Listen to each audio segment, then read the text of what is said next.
Coming to get you, Bobber. The Frighteners is a 1996 horror movie directed by Peter Jackson, and it stars Michael J. Fox, Jake Bussey and Dee Wallace. As always, this is an old movie, so this is going to be a spoiler review. After a tragic accident that kills his wife, a man discovers he can communicate with the dead to con people. Growing up, I was really into my serial killers. I don't know why, but I was reading online about serial killers all the time.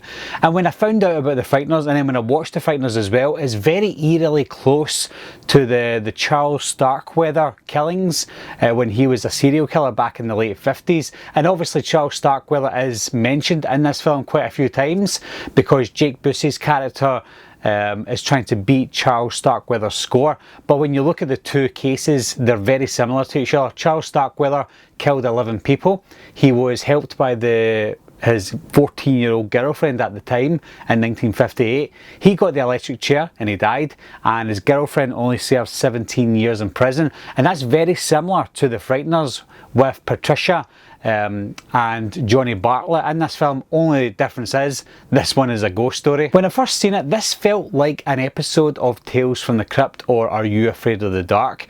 And before the times of the internet, I watched this thinking that was the case, but when I read up on the trivia for the movie, the reason it did feel like something from Tales from the Crypt is because it was written for an episode of Tales from the Crypt. However, Peter Jackson read that episode and he thought, I want to make a feature-length movie for that and not an episode of Tales from the Crypt. So that's why it did feel like it, because it was supposed to be. This was produced by Robert Zemeckis and it had that Robert Zemeckis feel about it. Also was directed by Peter Jackson, and it had the Peter Jackson camera angles that we got in his earlier movies. So when you combine the two of them together, it was just movie magic. I might be biased when I'm doing this review because I had so much nostalgic love for this film back in the day, back in the late 90s, but I do try and keep it honest when I'm doing an opinion and a critique on a movie, especially a movie I've not seen in years.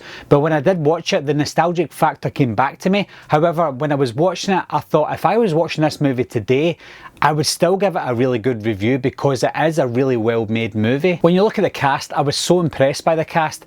When I saw Jake Bussey as Johnny Bartlett, I always wondered why Jake Bussey never got higher roles after the Frighteners. He got a few good roles after the Frighteners, like Starship Troopers and stuff, but he didn't quite make it the way that I thought he would.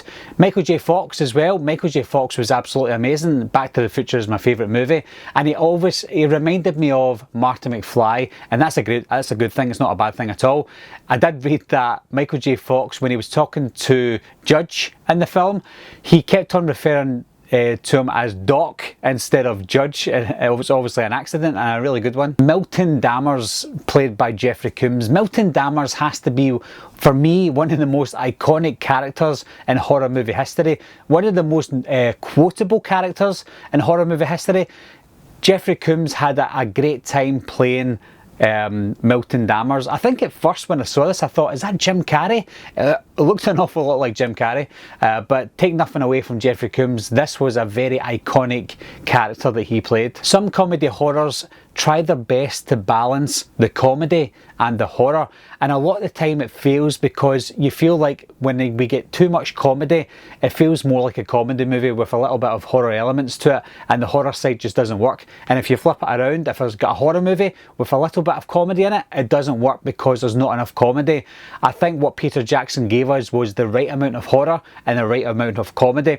I think the movie at the start, maybe the first half of the film, felt more comedy than horror, and then when the story unravels, we get more horror than comedy, and I think when you mesh it together, we just got the right amount. I did mention it was produced by Robert Zemeckis, and I think it had that Emblem style Steven Spielberg, Robert Zemeckis feel to it, sort of like Back to the Future, only this time with a horror twist. The movie is sometimes set in 1958 as well. We go back in time when Johnny Bartlett and Patricia were killing people in 1958, and it really did feel like 1958, similar to what Back to the Future felt like when it went back to 1955. I love horror movies that are set in the 50s, only when they're done right, and I think that when it goes back to 1958, it actually felt like 1958. Obviously the CGI is dated, but I do remember when I first seen it, I thought, wow, this CGI is amazing, and it was amazing for the time. But again, yes, it's very dated. However, the company that done the CGI was Weta, who obviously went on to do great things like Lord of the Rings, and I think they've done the new Planet of the Apes film. So Weta are a really good CGI company, but you have to start somewhere. But for 1996, this was ahead of its time. Like I said, it did feel like a Tales from the Crypt episode, and obviously that's because it was supposed to be a Tales from the Crypt episode. But the story itself, I don't know if maybe Peter Jackson expanded on the story, but I was hooked from the start to the very end of the film. I loved Patricia. She was one of my favourite characters because she was played by Dee Wallace, who's always a really nice woman in her films like Cujo and E.T. So she was always this loving character. So when we were introduced to her as being this victim, that's what I thought she was, this victim, because it felt like she was doing things because Johnny Bartlett was asking her to do it, and she was so madly in love with him, and that's how it felt. But when we see the events of 1958, yes, she was madly in love with him. She would do what he wanted, but she was doing things in her own accord. She was leading the line sometimes. She was killing people. She was making some of the decisions, and she was carrying on the killings after Johnny Bartlett was killed. So she turned from this innocent, sweet little woman to this absolute psychopath, and she frightened me, the Frighteners, but she was a frightening character because of the way her character changed throughout the movie. This isn't a perfect movie by any means. It's got a lot of flaws in it, a lot of things that you think, that's a little cringy, for today at least, but you can't help but love this. It's one of these movies that you can sit back, relax, not think about it. It's one of those feel-good horror movies, ones that I don't think it came out at Halloween. I think it came out in January 97 in the UK. So it was never watched at Halloween in the UK by myself. But I find myself going and trying to watch this movie around Halloween. And this is obviously Halloween time. Watching it at Halloween, I had a really good time with it. I think it's one of these movies that if you haven't seen before, definitely watch it around Halloween time. And try and accept that it is a 24-year-old movie, so when you see the CGI, it's very dated. But I think that's my only negative. The CGI is very dated, but everything else was great. So have any of you guys seen The Frighteners? Hopefully you have, if you've stuck to the end of this review. But leave your comments down below, guys. Let me know what you thought of The Frighteners. As always, thanks a lot for watching. Thanks for subscribing. I'll see you soon. Bye-bye.